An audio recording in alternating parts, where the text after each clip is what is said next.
আসসালামু আলাইকুম, কেমন আছেন সবাই?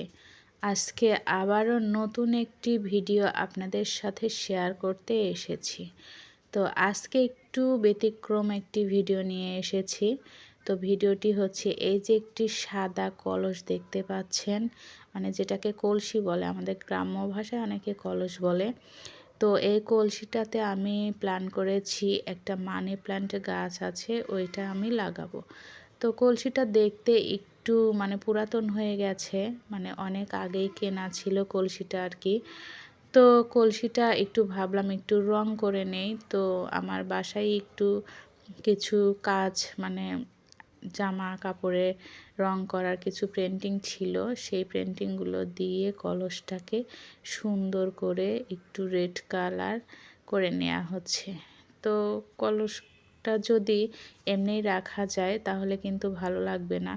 তো এই জন্য এই মানে রেড কালারের রংটা দিয়ে একটু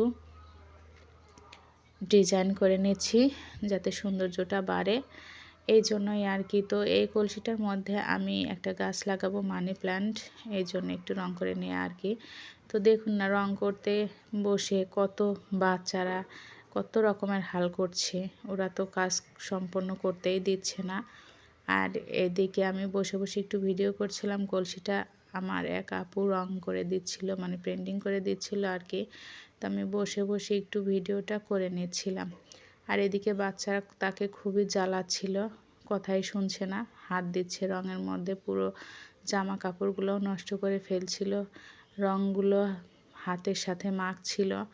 তো এই তো ফাইনালি রং কিন্তু হয়ে গেছে। এই যে দেখুন, সাদা রংটা দিয়ে একটু ডিজাইন করে ফুল এঁকেছে, সাদা, সবুজ এবং black colour, blue colour, red colour, এগুলো দিয়ে একটু কলসিটাকে সুন্দর করে পেন্টিং করে দিয়েছে। মাশাল্লাহ, দেখতে কিন্তু কলসিটাকে একদমই নিউ লাগছে, অনেক নতুন লাগছে, মনে হচ্ছে নতুন একটা মানে মাটির কলসির মতো লাগছে আর কি। মাটির কলসিতে এরকম ডিজাইন করলে কিন্তু অনেক সুন্দর লাগবে। আর এই কলসিটা পেন্টিং দেখে আমার ছোটো মেয়েটারও খুবই পছন্দ হয়েছে, ও একটু হাতে করে নিয়ে ঘোরাঘুরি করছিল। আর এই রঙটা যদি মানে কলসিটাকে যদি হাতে নিয়ে ঘোরাঘুরি করা যায় তাহলে কিন্তু রঙটাও উঠে যাওয়ার সম্ভাবনা বেশি। তো এই জন্যই আমি একটু উঁচুতে রেখে দিয়েছি, দেখতে কিন্তু ভালো লাগছে। আর আমি একটু ভিডিও করে নিচ্ছিলাম। তুমি লুকিয়ে লুকিয়ে চকলেট খাচ্ছ? হ্যাঁ। দেখি, বোনকে দেবে না? না, বোন তো দেখে ফেলবি। বোন দেখতে পায়নি? হ্যাঁ, তুমি লুকিয়ে লুকিয়ে খাচ্ছ? হ্যাঁ। আর এখানে চকলেটের চোচা ফেলে রেখেছে, ও কাউকে দেবে না, এই জন্য চুরি করে এই চকলেট দুটো খেয়ে নিচ্ছে।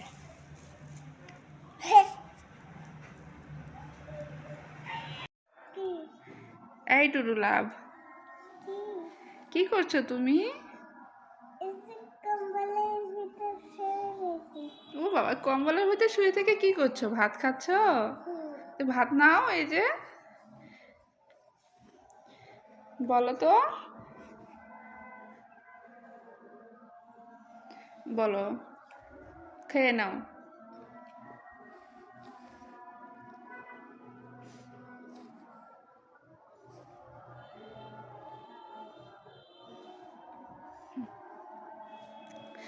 বলো হ্যালো গাইস। Hello guys. আমি কম্বলের ভিতর প্যাকেট হয়ে আমি ভাত খাচ্ছি, আমার ফুপি ভাত খাওয়া দিচ্ছে। বলো।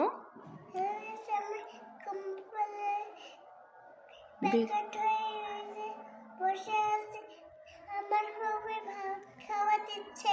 বলে বাবা, আমার টুরু লাভ। নাও ভাত নাও।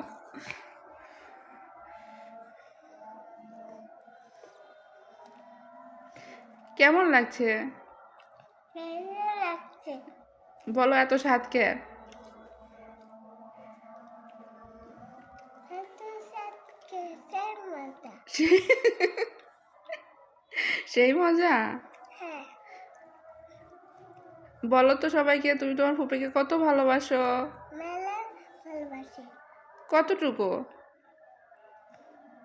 মেলাটু। মেলাটুকু? হ্যাঁ, আমিও তোমাকে অনেকটুকু ভালোবাসি। ঠিক আছে। অনেক শীত, অনেক শীত, হ্যাঁ, খুব শীত। একটা ও বাবা, ই বাবা, কম্বলের মধ্যে প্যাকেট হয়ে ভাত খাচ্ছ সেজন্য? হুম, হুম, ওকে। নাও ভাত নাও, ভাত নাও, ভাত নাও, ভাত নাও, ভাত নিয়ে নাও। এই আল্লাহ, ভাত নিয়ে নাও, তারপর আমি দিচ্ছি, আমি ঠিক করে দিচ্ছি। পরে গেছে ভাত হ্যাঁ, ভাত পড়ে গেছে, আমি করব, তুমি এটা নিয়ে নাও। এই তো গুড গার্ল, ঠিক আছে।